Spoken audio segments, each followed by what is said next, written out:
Welcome to Oldsmob 455. Ever wonder where the VIN number is on your mid-70s frame?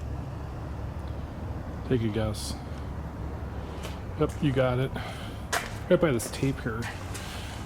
So here's my partial VIN. This is the sequential number when it was built, and I covered up the last few digits. You don't need to know that. They double stamped it on this frame too. So update for anybody following this restoration. This forklift here has been a godsend. I wouldn't have been able to do this nearly as quickly without it, because I can lift this frame and get it in position for cleanup. So I'm doing it one plane at a time. I started with the top plane, and then I did the sides. I'm just about ready to flip it over. Getting up in there, man, that was a bear. But I got her done. I'm getting it as good as possible with the tools I got. Uncovering all kinds of numbers here, like this for instance, 3128.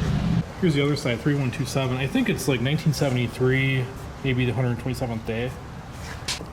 Here's the 3130. I don't think it's a part number because,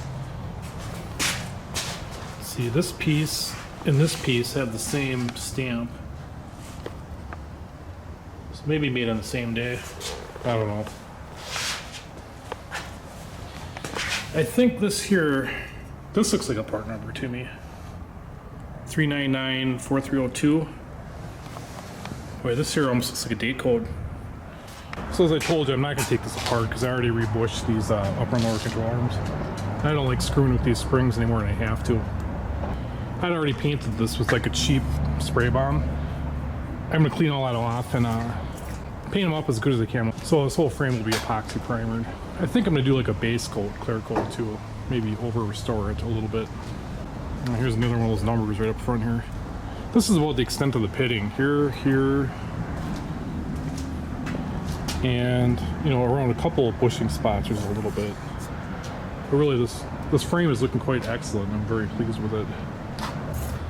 I don't think I'm going to clean up the underside of the control arms. I think what I'm going to do is when I paint it, I'm going to set my jack stands under there so I get this up as far as possible in the air. This back here I'll probably maybe set on these jobbers all the way in the down position. I don't know, I haven't fully decided, but getting underneath of it is going to be a bear. And that's what everyone's going to see when it's on a lift. I didn't get this part yet, but you can see like I didn't get any of the bottom. So after this is cleaned up, I'm going to flip it over and then do the bottom. And it'll be super close to being ready for some primer. There were weld knuckles all across it, and I got majority of them off. It's just pretty smooth now. Once that frame's in primer, I'm going to hit this rear end, get this done, get these arms all rebushed, get this in primer. Probably let it sit for a couple weeks with that epoxy primer. That stuff takes forever to cure.